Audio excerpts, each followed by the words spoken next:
Զելայնակիցներ, մշտապես ասել եմ և հիմա էլ կրկնում եմ. բյուջեն զուտ ֆինանսական և առավել ևս հաշվապահական փաստաթուղթ չէ։ Այն արտահայտում է կառավարության քաղաքական առաջնահերթությունները և ամրագրում է, թե կառավարությունը որքան գումար է պլանավորում հատկացնել իր ծրագրում նշված խնդիրները լուծելու և նպատակներին հասնելու համար։ Բազմաթիվ անգամներ թե գործընկերներս, թե ես կրկնել ենք, որ կառավարության իրականացված ծրագիրը այսօր բացարձակապես որևէ առնչություն չունի նախընտրական ծրագրի հետ և մեծամասնության կողմից հաստատված կառավարության ծրագրի հետ, առնվազն Արցախի անվտանգային և արտաքին հարաբերությունների հարցերում։ Սա մասին շատ ենք խոսել և էլի կխոսենք։ Սակայն նշեմ, որ իշխանությունները չեն կատարել նաև իրենց տնտեսական բլոկի խոստումները։ Իդեպ, պարոն նախարար, համընդհանուր բազային եկամուտի մասին իմ հարցը նրա համար չէ, որ ասեի, տեսեք ինչ լավ եմ հիշում, ինչեր եք խոստացել։ Դա նրա համար է, որ ցույց տամ, որ դուք գիտակցաբար աղճատում եք իրականությունը, ավելի ճիշտ ստում եք, թե ընդդիմություն, թե իշխանություն եղած ժամանակ։ Սա այն դեպքն է, որ կեցությունը չի որոշում գիտակցությունը, եթե անազնվությունը էության մի մաս է։ Ինչևէ, անդրադառնանք այս կառավարության տնտեսական քաղաքականությանը։ Հիշեցնեմ, որ կառավարությունը խոստացել էր գիտելիքահենք և նորարարական տնտեսություն, կառավարության ծրագիր H22։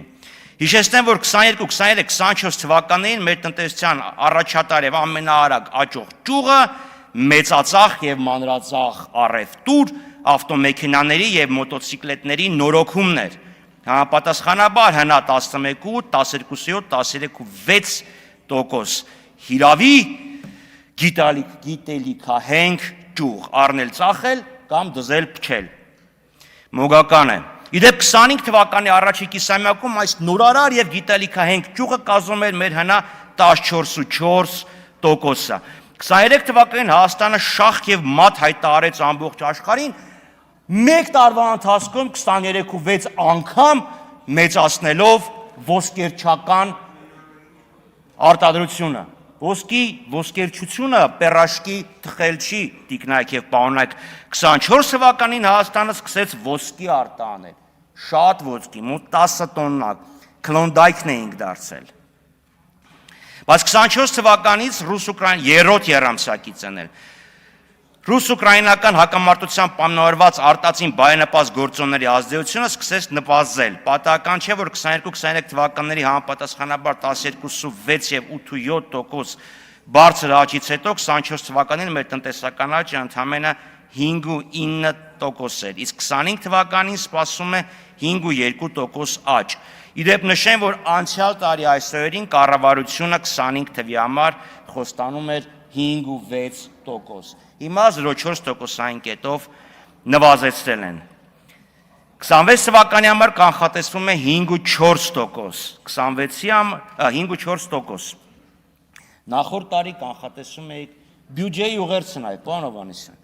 Նախորդ տարի կազմում էր 5.5% կանխատեսումը։ Այսպիսով մեր նորմալ պայմաններում, երբ չկան արտածին գործոններ, մեր տնտեսական աճը 5.2-ից 5.4% է։ Հիշեցնեմ, որ կառավարությունը խոստանում էր տարեկան միջին աճի նվազագույն մակարդակ 7%, իսկ բարենպաստ արտաքին տնտեսական պայմաններում 9%, կառավարության ծրագիր նույն էջ։ Մենք 2 տարի 9 ամիս ունեցել ենք բարենպաստ արտաքին պայմաններ։ Դա վերացավ 5.2-5.4։ Բայց ախր նորմալ պայմաններն էլ նորմալ պայմաններ չեն։ Տնտեսական աճն ապահովել է խիստ բարձր արտաքին պարտքային բեռի պայմաններում։ Տարեվերջին սպասվում է, որ պետական պարտքը կկազմի 5 տրիլիոն 820 միլիարդ դրամ։ Այսօրվա դոլարի կուրսով 15 միլիարդ 232 միլիոն դրամ։ Պարտքն հարաբերությունը 52.9, 26 թվականին 569 միլիարդ։ Եվ ինչի համար, 5.2-5.4%-ի համար, կասեք բան աղկինում, սենց, նենց,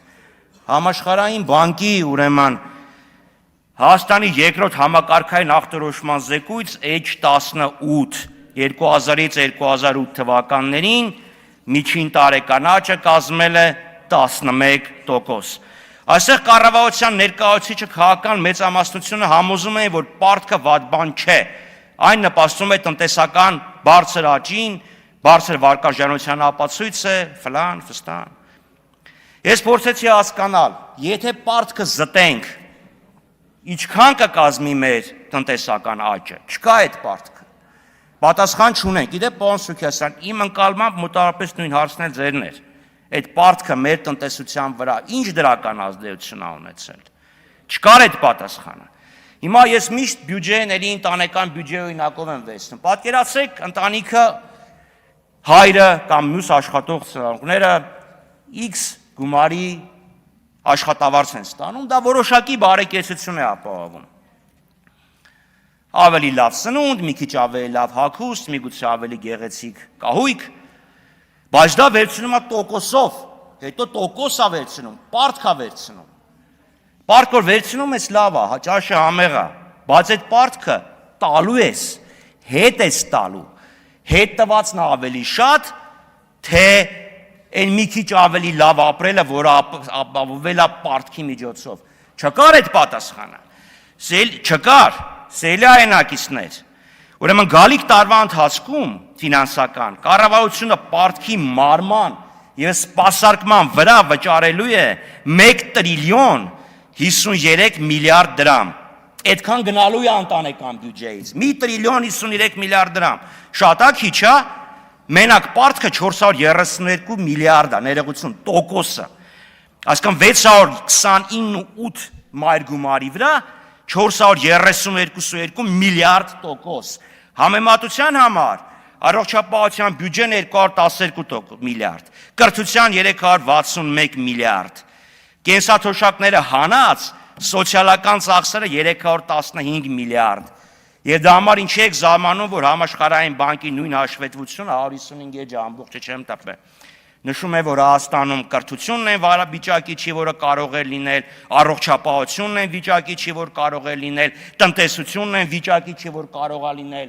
որովհետև պարտքը վերցնում եք եւ ոնց եք ծախսում եք նենց, որ 19 թվականին Վրաստանից ավելի բարձր հնա ունեցող պետությունը 25 թվականին Վրաստանից ավելի ցածր մեկ շնչին ընկնող հնա ունի։ Ստեղ էս հարցը տալիս են ֆինանսների նախարարն ասում է Վրաստանը Ռուսաստանի հետ սահման ունի։ Դահլիճից ինչ որ մեկն ասում է Վրաստանը ծով ունի։ Ստեղ են ասում որ նալլա քեզ չար սատանա։ Այդ սահմանը Ռուսաստանի հետ երեք առաջացավ, թե Սևծովը թազակցած գյոլա, նոր առաջացավ, 19 թվին չուներ։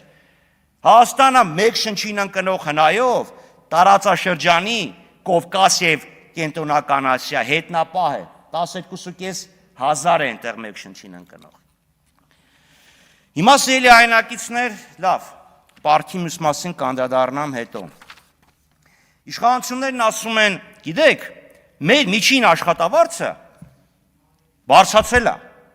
Մեծ թվեր են ասում, այս միջինը 2020 թվին եղել է 203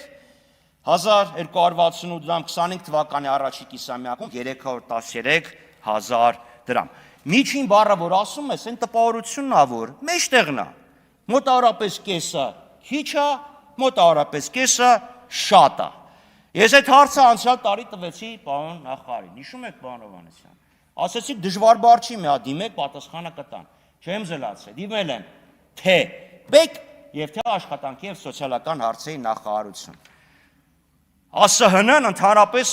ուղարկել է ՊԵԿ։ Կարծես թե աշխատանքի նախարարը ես եմ, իրանք զբաղվում են վայրի բնության պաշտպանությամբ։ ՊԵԿ-ից ստացվել է շատ հետաքրքիր պատասխան, աշխատավարձերը չունենք, ունենք հարկման բազան, որի մեջ մտնում է արձակուրդայիններ,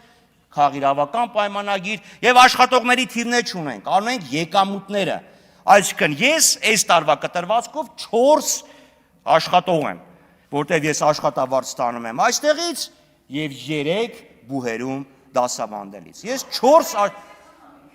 քաղաքիրավական պայմանագրով հարգելիս, ունեմ այդ իրավունքը։ Ինչևէ 2025 թվականի առաջի կիսամյակում սիրելի հայրենակիցներ, Մեր բնակչության 75%-ը միջին աշխատավարձից ցածր է ստանում։ Հասկանում եք, բա ուր եղավ կեսը, միջինը։ Իշխան կառավարությունը այսօր չունի աշխատավարձի մեդիան արժեքը, թե մեջտեղի աշխատավարձը ինչքան է։ Չունի ավելի հաճախ հանդիպող արժեքը։ Բա դուք աշխատանքի շուկայի մասին ո՞նց եք դատողություն անում, պարոնայք եւ տիկնայք։ Ուրեմն, մինչև 100,000 դրամ ստանում է 176,000 մարդ։ 100,000-ից 200,000 դրամ 277,000 մարդ։ 200-ից 300,000 119,647, այդ միջին աշխատավարձով ում եք խաբում։ Հիմա լավ, ես կարող եմ պարոն Սիմոնյան 2 րոպե վերցնել։ Չէ, 4 րոպե շատ է։ Հիմա վերցնենք պարտքի մակարդակը ընտանեկան մակարդակում, ընտանիքում։ Սիրելի այնակիցներ, երբ այս իշխանությունը ստանձնեց կառավարությունը 17 թվականին, ուրեմն անհուսալի վարկեր ունեցող մինչև 250,000 դրամ անհուսալի վարկեր ունեցող քաղաքացիների ֆիզիկական անձանց թիվը 47,670 մարդ էր։ 47,000, հեսա կենտրոնական բանկին է, կարող եմ նվիրեմ։ Գիտեք ինչքան է կազմում 25 թվականին 25 թվականի հոկտեմբերի 1-ին 136,511։ Շնորհակալություն, պարոն Այդ դա Խաչատրյան։ բարեկեցության ամենապարզ ցուցանիշն է։ 136։ Լավ, դե չի կարելի անտուտ ներողություն Դե ասել։ 4 րոպե եք ասում ես։ Դե կատակ արեցից բոլորը լուրջ ընդունեցին։ Դե ամրամի դեպք Հաջորդ ելույթի համար Համբարձում Մաթևոսյան համեցեք